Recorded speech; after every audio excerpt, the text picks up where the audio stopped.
good morning, good afternoon, good evening. Kung ano mga kayo nanonood ngayon. Mag-start kami ngayon ng Muay Thai lesson with Coach. So, explain ni Coach kung ano yung mga gagawin namin. Coach, ano yung mga natin gagawin ngayon? Catherine,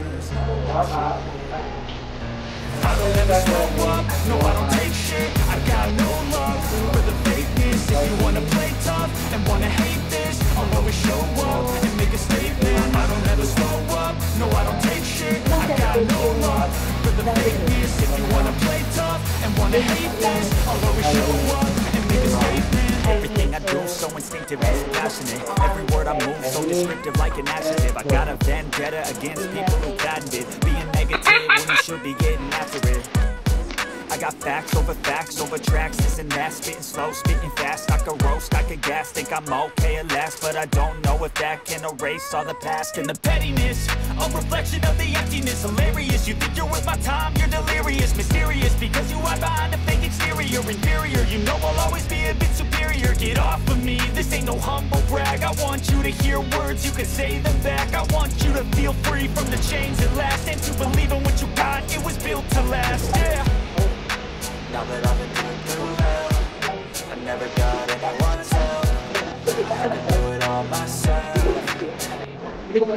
I don't ever slow up, no I don't take shit. I got no love for the fakeness. If you wanna play tough and wanna hate this, I'll always show up and make a statement. I don't ever slow up, no I don't take shit. I got no love for the fakeness. If you wanna play tough and wanna hate this, I'll always show up and make a statement. Gonna learn the consequence of being incompetent. Mental health is confidence, dreams and some modestness. I'm not here to save the day, that's for you to take away. I could play a million.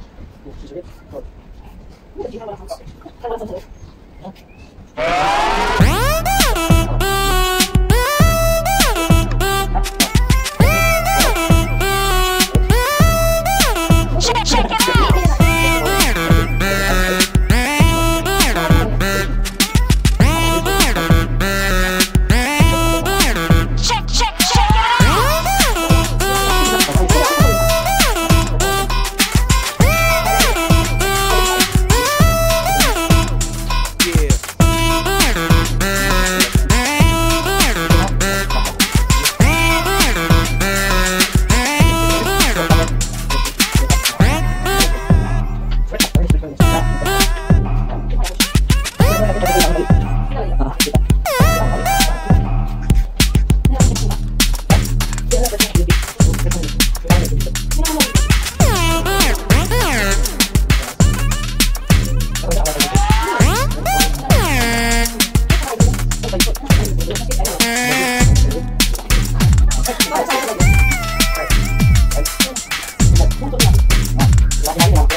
saan ka? Outside. Okay?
Home service. Anong gym? Ano ba name ng gym niyo?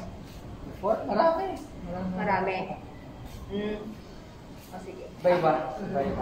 Okay na ba, Coach, i-describe mo sa amin yung sport ng Muay Thai? Tsaka ano difference sa boxing?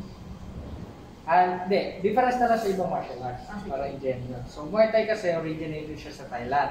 So, siya yung pinaka naging yung pinaka-art, yung martial art ng Thailand kasi siya yung pinili ng hari. Yun yung background history niya. Ano sa hindi mo na Thailand? So, nasa science din siya sa science of 8 limbs. Tinatawag siyang science of 8 limbs kasi gumagamit ka ng elbow, knuckle, knees, shin, saka tip, pang strike. So, parang human weapon. So, yun yung pinaka-background niya. Kaya pala nalog yung po. Hindi. Marami kasing art na pumunta sa Thailand. Kunwari, yung mga nauna, yung mga karate, iba-iba pa, yung mga old school. Yung Thailand, yun yung pinaka naging martial arts nila, yun yung pinaka... Muay Thai? Oo, yung pinili nila. Friend ako na dun. Yung papa ng Thailand. Ayun yung pinaka-background niya. Muay Thai, science of it. So, yan. Ano experience niya sa Muay Thai?